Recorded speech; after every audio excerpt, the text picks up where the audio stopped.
نحمدہ ونصلی علی رسولہ الکریم اما بعد۔ پارہ نمبر 19 سورۃ الشعراء آیت نمبر 141 141۔ اعوذ باللہ من الشیطان الرجیم بسم اللہ الرحمن الرحیم۔ کذبت ثمود المرسلین اذ قال لهم اخوهم صالح الا تتقون انی لکم رسول امین فاتقوا اللہ وأطیعون وما اسألکم علیہ من اجر ان اجری الا علی رب العالمین۔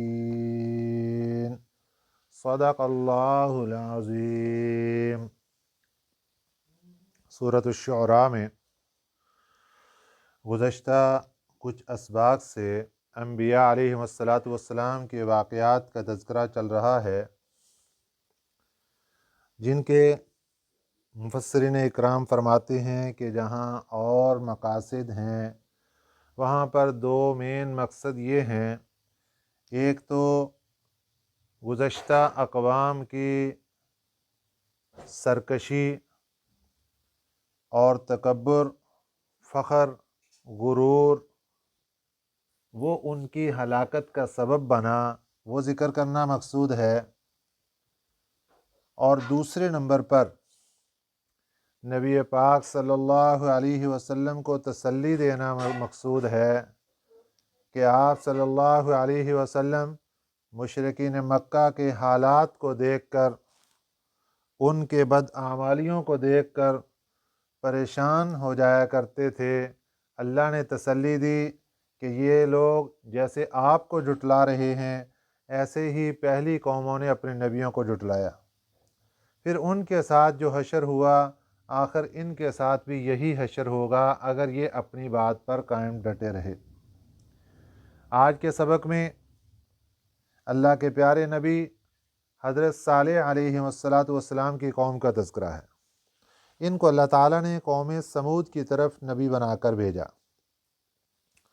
قوم سمود قوم عاد کے بعد آئی ہے۔ بعض مقامات پر اس کو عاد ثانی کہا گیا ہے۔ یہ بھی حضرت نوح علیہ السلام کے بیٹے سام کی نسل سے تھے،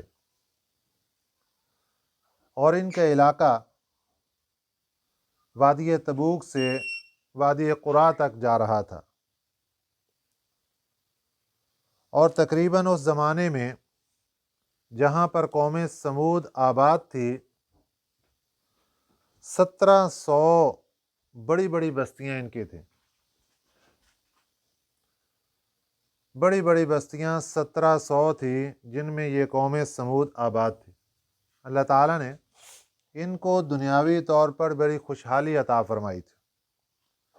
پیشے کے لحاظ سے یہ لوگ تاجر تھے اور ذمہ دار تھے بہت بڑے۔ اللہ تعالیٰ نے ان کی زمینوں کے اندر، ان کے باغات کے اندر بڑی برکت رکھی تھی، بڑی خوشحالی کی زندگی گزار رہے تھے۔ اور اس کے ساتھ ساتھ اللہ تعالیٰ نے ایک ملکہ ان کو ایسا دیا تھا کہ یہ عجیب قسم کے کاریگر تھے کہ پتھروں کو تراش تراش کے ان کے اندر گھر بنایا کرتے تھے۔ پہاڑ کھڑا ہے اور پہاڑ کو تراشنا شروع کیا، اس کے اندر بازار، گلیاں اور محل پورا اس کے اندر تراش کے سب کچھ اس کے اندر بنا دی۔ یہ ملکہ ان کو حاصل تھا اور انہوں نے وہ گھر بنائے اور سب کچھ، لیکن جو ملکہ ان کو حاصل تھا اسی پر ہی یہ تکبر کر بیٹھے، اسی پر ہی غرور کر بیٹھے کہ پتھروں کو تراش تراش کے گھر بناتے اور دوسری اقوام اور دوسرے لوگوں پر فخر اور تکبر اور غرور کرتے کہ اور کسی کے پاس کچھ نہیں، ہمارے پاس تو آ کر دیکھو ہمارے پاس کیا کیا ہے۔ اگر تجارت تھی، زراعت تھی، کاروبار تھے، اس پر تکبر، غرور اور فخر کرنے لگے۔ جیسا کہ کل کے سبق میں گزر چکا، انسان کو اپنی ضرورت کی حد تک، اپنی رہائش کی حد تک، یہاں تک کہ اپنی آسائش کی حد تک بھی مکان بنانے کی اجازت ہے۔ جتنا پیسہ خرچ کرنا چاہتا ہے کر لے، اللہ نے دیا ہے، اپنی ضرورت کے لیے، اپنی آسائش، اپنی سہولت کے لیے خرچ کرے۔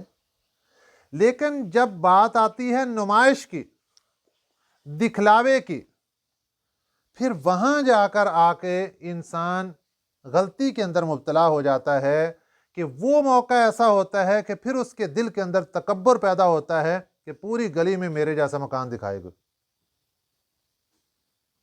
پورے محلے میں میرے جیسا کوئی مکان دکھائے کہ میرا جیسا مکان ہے، پورے علاقے میں میرے جیسا کوئی مکان دکھائے، میں نے جو پتھر لگایا ہے وہ کوئی لا کر دکھائے، میں نے جو گیٹ بنایا وہ کوئی بنا کر دکھائے۔ یہ پھر تکبرانہ انداز ہو جاتا ہے جو اللہ کو پسند نہیں ہے۔ تذکرہ چل رہا ہے قوم سمود کا۔ وقت کے نبی ہیں حضرت صالح علیہ السلام۔ قوم سمود اللہ کی نعمتوں کو لینے کے بعد تکبر پر اتر آئی، فخر پر اتر آئی، غرور کرنے لگی۔ اللہ نے ان کی اصلاح کے لیے حضرت صالح علیہ السلام کو نبی بنا کر بھیجا۔ کذبت سمود المرسلین، جھٹلایا قوم سمود نے رسولوں کو۔ اذ قال لهم، جب کہا ان کو، اخوہم صالح، ان کے بھائی صالح علیہ السلام نے، الا تتقون، کیا تم ڈرتے نہیں؟ وہی الفاظ جو پچھلے قوم عاد کے اندر گزر چکے۔ انی لکم رسول امین، بے شک میں تمہارے پاس رسول ہوں امانت دار۔ فاتقوا اللہ، اللہ سے ڈرو، واطیعون، میری بات مان لو۔ وما اسألکم علیہ من اجر، اور نہیں میں مانگتا اس پر تم سے، من اجر، کوئی وظیفہ، کوئی تنخواہ۔ ان اجری الا علی رب العالمین، نہیں ہے میرا وظیفہ، میری تنخواہ مگر تمام جہانوں کے پروردگار کے پاس۔ اتترکون، اب جو نعمتیں اللہ نے ان کو دے رکھی تھیں اور انہی نعمتوں کے اندر فخر، تکبر، غرور اس قدر کہ وہ اللہ کی ذات کو بھول گئے۔ اللہ نے بات کہاں سے شروع فرمائی؟ نبی نے پیغام اور خطاب کہاں سے شروع فرمایا؟ اتترکون، کیا تم چھوڑ دیے جاؤ گے، فی ما ہاہنا، اس چیز میں یہاں پر، آمینین، امن کے ساتھ۔ تمہارا کیا خیال ہے کہ جس نے آج محل بنا لیا یہ سدا اس محل میں رہے گا؟ نہیں نہیں، غلط خیال۔ جس کو اللہ نے باغ دے دیا، کیا خیال ہے یہ سدا باغ ہی رہے گا؟ غلط خیال۔ جو اللہ کی نعمتیں آج تمہارے پاس موجود، اتترکون، کیا تمہارے پاس ایسے چھوڑی رہیں گی؟ یہ ہمیشہ امن کے اندر ایسے ہی رہو گے؟ کبھی موت نہیں آئے گی، کبھی زوال نہیں آئے گا، کبھی محلات سے نکالے نہیں جاؤ گے؟ تم نے کیا سمجھ لیا ہے؟ اتترکون فی ما ہاہنا آمینین، کیا تم یہاں پر ہمیشہ ہمیشہ کے لیے امن کے اندر رہو گے؟ کبھی نہیں نکالے جاؤ گے، ایسے ہی چھوڑ دیے جاؤ گے؟ فی جنات، باغات میں، وعیون، اور چشموں میں، وزروع، اور کھیتیوں میں، ونخل، اور کھجوروں میں، طلعها حزیم، جن کے خوشے نرم ہیں۔ حزیم کا ایک لفظ، ایک معنی مفسرین نے کیا ہے نرم ہے۔ کھجور کی جب ابتدائی طور پر اس کا پودا آتا ہے اور پھل آتا ہے اس کا، تو اس پھل کو دیکھیں تو اس کو نرم نرم ہوتا ہے، ملائم ہوتا ہے، اس کے بارے میں کہا گیا کہ طلعها حزیم۔ اور ایک معنی مفسرین نے اس کا لکھا ہے جھکا ہوا۔ جب آہستہ آہستہ وہ پھل بڑھنا شروع ہوتا ہے اور کھجور اس کا سائز بڑھتا ہے تو وہ پھل کا جھکاؤ نیچے کی طرف ہو جاتا ہے، اس کو بھی حزیم کہتے ہیں۔ تو ابتدائی حالت جب وہ ملائم ہوتا ہے، ابھی وہ پھول کی صورت میں ہوتا ہے، نرم ہوتا ہے، اس کو بھی حزیم بولتے ہیں۔ اور جب وہ تیار ہو جاتا ہے اور اس کا جھکاؤ زمین کی طرف ہو جاتا ہے، اس کو بھی حزیم کہتے ہیں۔ وَنَخْلٍ، بات کیا چل رہی؟ کیا تمہارا خیال ہے کہ تمہیں باغات میں، تمہیں چشموں میں، تمہیں کھیتیوں میں، تمہیں کھجوروں میں ایسے ہی چھوڑ دیا جائے گا؟ وہ کھجوریں کہ جن کے خوشے لٹکے ہوئے، جھکے ہوئے، نرم اور ملائم ہیں، کیا ان کھجوروں میں، ان باغات میں تمہیں ایسے ہی چھوڑ دیا جائے گا؟ کبھی تمہارے پر موت نہیں آئے گی؟ کیا سمجھ لیا تم نے؟ وَتَنْحِتُونَ، ایک یہ غلط خیال تھا جس کا اللہ نے ان کا رد فرمایا کہ تم نے کیا سمجھ لیا ہے کہ یہی تم ہمیشہ ہمیشہ کے لیے یہی رہو گے؟ کس بات پر تکبر کر کے بیٹھ گئے ہو؟ دوسری چیز جو ان کو جھنجھوڑا گیا، وَتَنْحِتُونَ، اور تم تراشتے ہو، مِنَ الْجِبَالِ، پہاڑوں کو، بیوتن، گھر بنانے کے لیے۔ ٹھیک ہے، بنا لو، اللہ نے کاریگری دی ہے، اور پہاڑوں کو تراش تراش کے گھر بناتے ہو، بنا لو۔ آج کے زمانے میں اللہ نے پیسہ دیا، گھر بنانا ہے بنا لو، کوئی مسئلہ نہیں، کسی سے چھینا تو نہیں نا، اپنا کمایا ہے بنا لو۔ لیکن خرابی کہاں جا کر آ کے لازم آئی؟ فارحین، تکبر کرنے والے، اترانے والے، شوخیاں مارنے والے۔ اللہ فرماتے ہیں وَتَنْحِتُونَ، تم تراشتے ہو، مِنَ الْجِبَالِ، پہاڑوں کو، بیوتن، گھر بنانے کے لیے، فارحین، تکبر کرنے والے، شوخیاں مارنے والے۔ یہ درست نہیں ہے۔ یہ جو شرط ہے، یہ جب پائی جائے گی تو اس وقت یہ گناہ کا سلسلہ شروع ہو جائے گا۔ اس لیے فرمایا فَاتَّقُوا اللَّهَ، اللہ سے ڈرو، وَأَطِیعُونِ، میری بات مان لو۔ اب یہ تو بڑے بڑے سرداروں کو پہلے سمجھایا، اب جو نچلے درجے کے عوام الناس تھی نا، ان کو بھی سمجھایا، وَلَا تُطِیعُوا، نہ تم بات مانو، امر المسرفین، حد سے تجاوز کرنے والوں کے حکم کی۔ حد سے تجاوز کرنے والے کون؟ امراء، چودھری لوگ، سردار لوگ۔ غریب لوگ تو ان کے پیچھے ہوتے ہیں، جیسے وہ کہتے جاتے کرتے جاتے۔ آج کے زمانے میں بھی دیکھ لو کہ جو بڑے بڑے چودھری صاحبان، سردار صاحبان جہاں کہہ دیں وہاں آ کر غریب بیٹھ جائے گا، جو کہیں وہ کر لے گا۔ اللہ کے نبی حضرت صالح علیہ السلام اپنی قوم سمود کو ارشاد فرما رہے ہیں، وَلَا تُطِیعُوا، مت بات مانو، امر المسرفین، حد سے تجاوز کرنے والوں کے حکم کی، ان کی بات نہ مانو۔ کون حد سے تجاوز کرنے والے؟ الذین یفسدون فی الارض، وہ لوگ جو فساد مچاتے ہیں زمین میں، ولا یصلحون، اور وہ اصلاح نہیں کرتے، اچھائی کوئی نہیں، برائیاں برائیاں پھیلا رہے ہیں۔ اب یہ تقریر ہوئی ساری، خطاب ہوا، بجائے اس کے کہ اللہ کے نبی تھے، ان کی بات پر لبیک کہتے، ایمان لاتے، نبی کے دشمن بن گئے، جھٹلانا شروع کر دیا، یہاں تک کہ قالو، کہنے لگے، انما انت من المسحرین، بے شک تو سحر زدہ ہے، جادو زدہ ہے، تیرے اوپر تو جادو ہوا ہے۔ نعوذ باللہ من ذالک، جیسے بندے کے اوپر جادو ہو جائے اور وہ جو زبان پہ آتا ہے وہ بولتا رہتا ہے، تو ایسے ہی تم بھی جادو زدہ ہو، سحر زدہ ہو، جادو لکیا ہوا ہے تم پر، اس لیے تم اپنی زبان سے نبوت کا دعویٰ کر رہے ہو، نعوذ باللہ من ذالک، تو اس لیے آپ اپنا جادو کا علاج کروائیں۔ یہ ہے انبیاء علیہ السلام کی زندگی۔